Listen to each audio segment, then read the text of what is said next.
皆さんこんにちは。1000万 MLB 翻訳侍選手チャンネルへようこそ。大谷翔平選手の打順変更の裏に隠された戦略とは、さらにベッツ選手の復帰がチームに与える影響は。それでは本日の試合を詳しく解説している番組の翻訳をお届けいたします。ご覧ください。All right, welcome back. We got some news. Mike DiGiovanna from X. Here we go. Manager Dave Roberts says he sees Mookie Betts returning as a shortstop next week. Also, we'll keep Shohei Ohtani in the leadoff spot and bat Betts second to break up left-handed bats of Ohtani and Freddie Freeman. Shohei, as we know, has been leading off in the absence of Mookie, and we've been discussing this all day today. Harold, what are your thoughts? Because this is counter to what you suggested earlier. Well, first of all, you don't move Shohei at this point in time. He's just been on a roll. Mookie's been working out at short. That's where he's played all year. So I see that not being a problem. I said when they go to postseason, I believe he'll be in right for the best of the team. Now, you do not have Edman back. You don't have Miggy Rojas back yet. So, yeah, Mookie's going to play short. It'd be nice if those other guys were in place. And you see Freddie Freeman taking shortstop ground balls right here? That's all he does every day. He never takes grounders at first. He takes them at shortstop. So, continuity. Hey, look, Mookie's the $300 million superstar, and he can play anywhere. And I think, we're getting the arguments about who's the best baseball player. He's the best player in baseball, period. I still think what you suggested earlier could end up happening. Oh, it's going to happen. It just might not be right when he gets back. I agree. Makes sense. I would agree with you. I think they're a better team when he plays right field. I mean, you go back to the World Series, when that World Series was in Arlington, he won that World Series with his glove in his legs. Really. Yeah. I mean, he made some plays in right field that were unbelievable. Big plays. He's a game changer. So let me be clear, because I know how people are. I think Mookie Betts is the best baseball player on the planet because he can play short, he can play center, he can play right, he can play second, and you don't lose anything. Yeah. That means you're the best player on the planet. Plus you hit. Okay. Yeah, you can sell that to me. I got no problem with it. I know people are going to say Shohei because he pitches, Judge because he's Judge, but I've no problem with that statement that Mookie Betts is the best player in the game right now. I think a lot of people would agree with you on that one as well. Welcome back to MLB Tonight, presented by Meineke. Ballpark camp turned on at Dodger Stadium. Phillies in town, the second of a three-game set on tap tonight. Earlier today, Dodgers president of baseball operations, Andrew Friedman, was a guest on MLB Now, and he was asked about how he plans on lining up the Dodgers defensively, considering a number of key players are returning from the injured list. We got Miggy Rowe coming back soon, Mookie shortly thereafter. Obviously Lux is playing great. Muncie's not far behind that.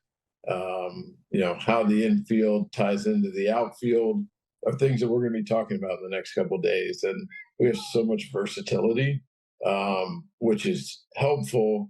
And then it gives us a lot of different paths and things we can do. So over the next couple of days, we're going to kind of really put our heads together and talk through it and try to figure out the best way to put ourselves in a position over the next couple of weeks, and then figure out what that looks like, hopefully to finish the year strong and go into October. But, with Muncie, Tommy Edman, Chris Taylor, Miguel Rojas, Mookie Betts coming back, we're going to have to kind of figure that out as that becomes more and more real. Well, the good news for Andrew Friedman and for Dave Roberts is that Harold's already done all the work for them, and you've got all this figured out. How would you line these guys up? I tell you what, it's all centered on Mookie Betts, and it's all about check your ego at the door, because your superstar is a guy that can play everywhere, right, second, short. Clearly, he's an all-star shortstop if he doesn't get injured. Right. But I think you got to make the move back to right field just for the stretch run. Because of what they acquired, because of all the players that they brought in. And he talked about Miggy Rojas, but Mookie goes to right for me. All right, why? Because he's going to give you offensive production and defense. I mean, that's what he's going to do. He's going to be a superstar, and he's proved it already. But because you put him there, it opens up everything else. He talked about Tommy Edman. They got Tommy Edman to play center field at the trade deadline before they were able to get the other pieces that they got when they got Kiermaier. So Edman's going to be out there switch hitting, playing center. And then you got Kevin Kiermaier, late inning defense or left-handed hitter off the bench. I mean, that's the versatility that they have now where they can do this. I go to left field, leave him alone. You got the home run king from Home Run Derby. Teoscar's doing his thing. He's having a fantastic season, but I think he'll be in left. This is what I see the Dodgers lining up when it comes postseason. This is how I see it. He talked about Muncy coming back. Look, he's going to face righties, destroys them. There's going to be a true platoon, I think, at third base. He catches the ball, let him play there. He's going to build back up. And Kike's played so good that he deserves to be on the field somewhere. So Kike's going to play third base. He showed he can hold it down while Muncy's been out. I think he plays against lefties. If you look at what he's done throughout his career, that's what you get. They love Mickey Rowe, but what Mickey can do is catch the ball. And I'm sorry, I got to catch the ball right now. And that's what you're going to do. That's the spot I'm putting him at. That's what he does. Catch the ball for me. Second base, I'm going to go platoon. Why did you get Rosario if you weren't going to use it? Gavin Lux is showing he's swinging the bat. They're putting him 5, 6, protecting people. And Rosario tears up lefties. So I think this is the things that the Dodgers can do that other teams can't right now because they have so much depth. Yeah. And I don't think anybody likes to have platoons, but when they're that balanced, you do it. But to me, it's all on Mookie. Could Mookie come back and play shortstop right now? But it affects 5 players if he does. If Mookie goes to right field, it affects Jason Hayward, who can come off the bench and do different things for you. But you got Mookie Betts holding it down in right field. I guess the question, Dan, is Mookie only won 6 Gold Gloves in right field. Do you think he's up for that? You think he could play out there? I don't know. Probably not. He's been away from it now for half of his season. He probably forgot what it's like to play right field. I think he's the best athlete in all of Major League Baseball. I do. To take a guy from right field and put him at shortstop and made that move. If you didn't watch baseball and watch Mookie Betts in April, May, you would have no idea that guy was an outfielder by trade. Yeah, you know what's interesting about what you just did, Harold, is that we just did about 2.5 minutes on the Dodgers, and we never mentioned Shohei Ohtani. How about that? Only because he's DHing. But if you look at some of the MVP futures in the National League, you find Shohei Ohtani at the heavy, heavy chalk number of minus 1,300. Could you have imagined on opening day a world where Shohei Ohtani's not pitching, yet wins a 3rd MVP award? It's going to happen. Well, You could imagine it, but you really had to think. But Dan and I, last night, it was what's today, the 6th of August? And we looked at each other and said, he's 30 already? Yeah. He's got a legitimate chance to be 40. With a Triple Crown still in play. Yes. So yeah, I see him as an MVP candidate. And he's going to walk away with it. Yeah. You're right. This is many moons ago. You go back several years when he arrived in Tempe spring training the first time with the Angels. He had a hard time hitting. Yeah. He had a hard time pitching. It was like when you looked at him at the bat, you're like, oh, this is going to last for him. And Harold, you were the first one. He eliminated that big leg kick and went more to the toe tap. And I'm telling you, Matt, I thought this guy was going to be on the struggle bus. And that's why I would never be a good general manager or scout. Because if you would have asked me, I would have said, hey, I would say that he's going to make his money on the mound, not in the batter's box. It's hard to imagine a guy that was so good and complete as a hitter, closing the one little micro hole that he had. Used to struggle a little bit against off speed. Yeah.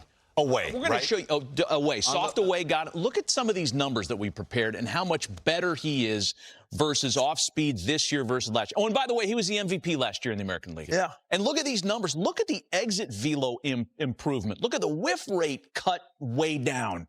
Even better. A great hitter got even better somehow this year. And honestly, I think this is kind of what the Soto Judge effect is, too.